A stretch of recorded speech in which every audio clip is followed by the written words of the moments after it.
Coucou tout le monde. Et oui, aujourd'hui on se retrouve pour une nouvelle fenêtre et comme vous le voyez à l'image, on va parler de chiromancie, les lignes de la main. Alors évidemment, je ne vais pas vous faire un cours de chiromancie parce que d'abord ça serait trop long et puis on n'aurait pas assez d'une journée. De toute façon, il y a beaucoup de choses à savoir, mais simplement on va essayer de déterminer les grandes lignes, juste de décoder nos grandes lignes de la main.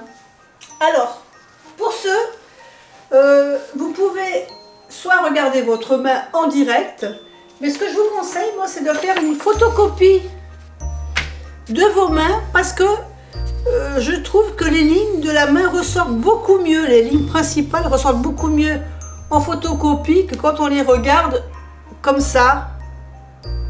Donc, vous pourrez peut-être faire cet exercice un autre jour, mais bon, ça c'est un conseil que je vous donne, après vous faites comme vous voulez. Voilà.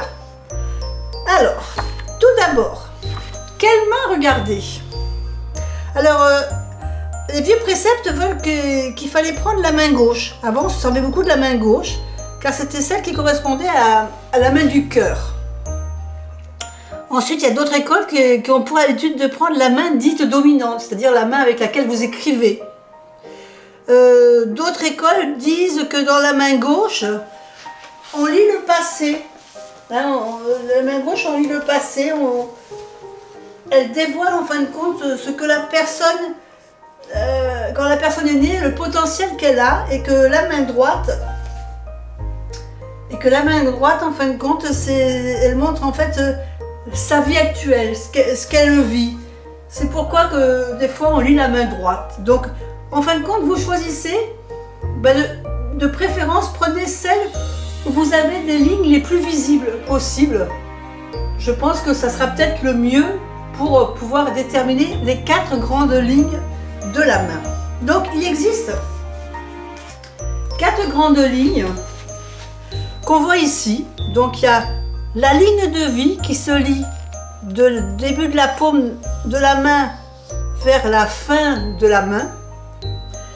Il y a la ligne du destin qui se lie du creux du poignet et en remontant vers les doigts. On a la ligne de tête qui se lie au-dessus du pouce en descendant dans le milieu de la main. Et vous avez aussi la ligne de cœur qui, elle, se lie de dessous le petit doigt et qui remonte vers le majeur. Là, je vous ai donné les sens de lecture. Donc, ici sur le dessin, je ne sais pas si vous le voyez bien, j'ai mis des petites flèches pour montrer dans quel sens on lit les lignes.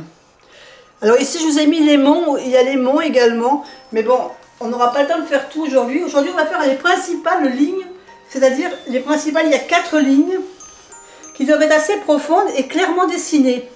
Mais bon, c'est rarement le cas parce que notre existence n'étant pas un long fleuve tranquille, vous avez compris tout de suite ce que je veux dire. Donc toutes les petites lignes assez fines qui apparaissent au fur et à mesure montrent que c'est les problèmes, les obstacles qu'on va rencontrer dans notre vie en fin de compte. Hein. Donc moins on a de lignes, plus notre vie est simple et tranquille. Je ne suis pas sûre qu'il y ait beaucoup de gens qui aient très peu de lignes. Donc on va tout de suite attaquer par la ligne de vie. La ligne de vie, c'est celle que vous voyez ici en violet. Et donc qu'on lit du milieu de la paume, au-dessus du pouce, je dirais plutôt, et qui redescend le long du mont de Vénus, voilà, qui va vers le poignet, elle finit en fin de compte en arc en demi-cercle. Elle donne cette ligne, elle donne les informations sur notre santé, notre vitalité, notre bien-être, la résistance, l'enthousiasme et les passions qu'on a dans la vie. Donc elle commence entre l'index et le pouce et elle descend en demi-cercle vers le bas de la paume. Alors la taille de la surface est assez importante. Plus elle est grande, plus la personne a de la vitalité. Plus elle est aventureuse et elle saura saisir les opportunités dans la vie. En revanche, une ligne près du pouce qui est vraiment très très près du pouce ici, on va représenter plutôt une personne apathique, peu engagée dans la vie. Si elle est plutôt proche du départ de l'index, c'est une personne ambitieuse. Et si elle est proche du pouce, donc on manque d'ambition. C'est une ligne, si on a une ligne assez marquée, assez profonde, on vit sa vie pleinement, hein, on profite de tout ce qu'on peut.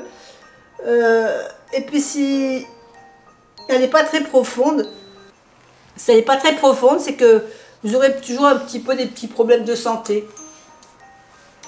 Ça, c'était pour la ligne de vie. Donc la ligne de vie, vous aurez compris, la ligne de vie, elle représente la vitalité, la santé. Maintenant, on va voir la ligne du destin. La ligne du destin, elle raconte le chemin de vie. Tout le monde ne l'a pas. Certains ont des bouts de ligne, d'autres ont une ligne qui s'efface. Elle se situe entre le milieu de la paume. Elle débute ici, près du poignet, et elle remonte vers les doigts. Alors, celles qui ont une ligne bien marquée sont ceux qui ont su très tôt ce qu'elles voulaient faire dans la vie, hein, qu'elles savaient quelle activité, quel travail. C'est vraiment la ligne du destin, c'est la ligne de votre travail, l'activité que vous aurez tous les jours au quotidien. Une ligne moins marquée, c'est les gens qui n'ont pas trouvé vraiment le chemin, ou qui ont mis du temps à savoir ce qu'elles voulaient faire dans la vie. Une ligne cassée, c'est tout simplement que vous avez commencé une activité et qu'il y a des changements d'activité dans votre vie, hein. Vous allez changer de direction, de job, de branche. Et si vous n'avez pas de ligne, c'est tout simplement que vous êtes une personne qui vit sa vie comme ça, aux opportunités, sans se prendre la tête. Si la ligne se termine sous le majeur ou entre l'index, donc par ici, la personne fera une carrière orthodoxe. Si elle est sous l'index, ce qui est assez rare, fera une carrière avec le pouvoir. Si vous avez la ligne qui se termine vers l'annulaire, vous aurez une profession artistique. Et si elle traverse la ligne de cœur, on restera jeune d'esprit avec de nouvelles aventures dans notre vie. Donc voilà pour la ligne du destin. Maintenant, on va parler de la ligne de tête. La ligne de tête, donc elle commence ici entre le pouce et l'index. Et elle traverse la paume vers le milieu et termine vers l'auriculaire. C'est la ligne de tête, elle donne des indications sur les aptitudes mentales d'une personne. Hein, c'est votre façon de réfléchir, d'analyser les choses. Donc si vous avez une ligne qui est droite, la personne, c'est une personne qui est logique. Vous avez le sens pratique et puis vous avez les pieds sur terre surtout. Si la ligne de tête, elle touche à son départ la ligne de vie, donc celle qui est ici, c'est que vous êtes une personne prudente et réfléchie.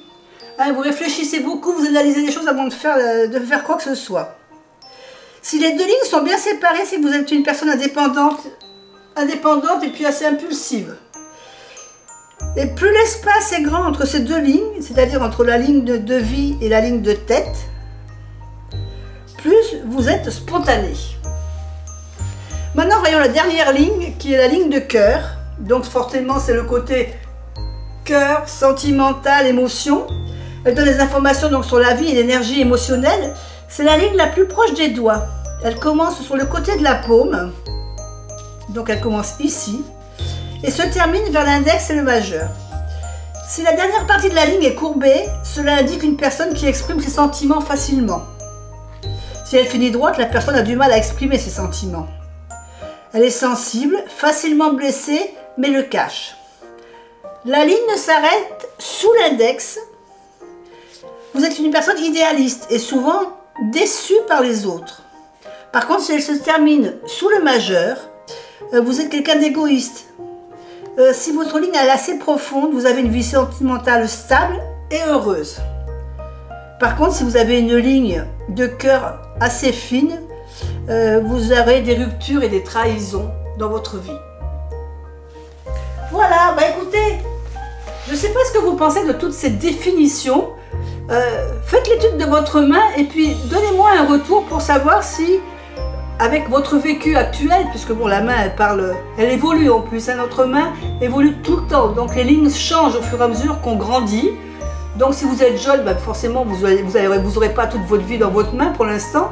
Mais si vous avez déjà du vécu, bah, peut-être que vous pourrez me faire un retour sur votre vécu et par rapport à ce que je viens de vous dire au niveau des grandes lignes de votre main.